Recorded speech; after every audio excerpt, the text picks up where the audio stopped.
Transport വകുപ്പിൽ മന്ത്രി മാറിയതോടെ വീണ്ടും തലപൊക്കി രംഗത്ത് വന്നിരിക്കുകയാണ് ശരണ്യ ബസ് സർവീസ്. ഇന്നലെ ചങ്ങനാശ്ശേരി KSRTC ബസ് സ്റ്റാൻഡിനുള്ളിൽ വണ്ടി കയറ്റി ആളുകളെ വിളിച്ചു കയറ്റുകയും ഇത് തടയാനെത്തിയ KSRTC ജീവനക്കാരെ ശരണ്യയിലെ ജീവനക്കാർ ഭീഷണിപ്പെടുത്തുകയും ചെയ്തു. ഞങ്ങൾ നാളെയും വരും, ഇതൊക്കെ തന്നെ ചെയ്യും, നീയൊക്കെ എന്താണെന്ന് വെച്ചാൽ ചെയ്തോ എന്നായിരുന്നു ശരണ്യ ബസ്സിലെ ജീവനക്കാർ വെല്ലുവിളിച്ചത്. ഇന്നലെ രാവിലെ 6 മണിയോടെയായിരുന്നു ഈ സംഭവം നടന്നത്. ഇതിനെ തുടർന്ന് KSRTC അസിസ്റ്റന്റ് ട്രാൻസ്പോർട്ട് ഓഫീസർ പോലീസിനും മോട്ടോർ വാഹന വകുപ്പിനും പരാതി നൽകിയിട്ടുണ്ട്. KSRTC ബസ് സ്റ്റാൻഡിനുള്ളിൽ വണ്ടി കയറ്റി ആളുകളെ വിളിച്ചു കയറ്റുകയും ഇത് തടയാനെത്തിയ KSRTC ജീവനക്കാരെ ഭീഷണിപ്പെടുത്തിയെന്നും കാണിച്ചാണ് ഈ പരാതി നൽകിയിട്ടുള്ളത്. കൊട്ടാരക്കര കേന്ദ്രീകരിച്ച് പ്രവർത്തിക്കുന്ന ഒരു സ്വകാര്യ ബസ് സർവീസാണ് ശരണ്യ മോട്ടോഴ്സ്. ഏകദേശം 50ഓളം ബസ്സുകൾ ഇവർക്കുണ്ട്. ഗതാഗത വകുപ്പ് മന്ത്രി ഗണേഷ് കുമാറിൻ്റേതാണ് ഈ ബസ് സർവീസ് എന്നും ഗണേഷിൻ്റെ ബിനാമിയായ ശരണ്യ മനോജ് എന്ന ആളാണ് സർവീസ് നടത്തുന്നതെന്നും നേരത്തെ തന്നെ ആരോപണം ഉയർന്നിട്ടുണ്ട്.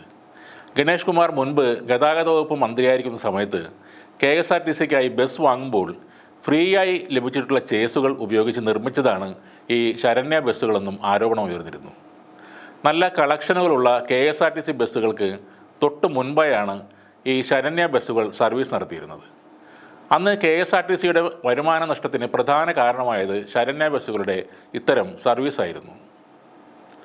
ഭരണം മാറിയതോടെ KSRTC ടേക്ക് ഓവർ സർവീസുകളിലൂടെയാണ് ശരണ്യ പോലുള്ള ഇത്തരം ബസ്സുകളെ ഒതുക്കിയത്.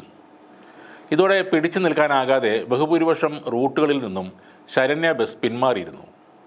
എന്നാൽ ഇപ്പോൾ വീണ്ടും ഗണേഷ് കുമാർ മന്ത്രിയായതോടെ ദിവസങ്ങൾക്കുള്ളിൽ പഴയ പ്രതാപത്തിലേക്ക് ശരണ്യ തിരിച്ചു വരികയാണ്. അതാണ് ചങ്ങനാശ്ശേരിയിൽ നടന്ന ഈ സംഭവം നൽകുന്ന സൂചനകൾ. നേരത്തെ ചട്ടങ്ങൾ ലംഘിച്ച് സർവീസുകൾ നടത്തിയതിന് ശരണ്യ ബസ് എറണാകുളം RTO പിടിച്ചെടുത്തിരുന്നു.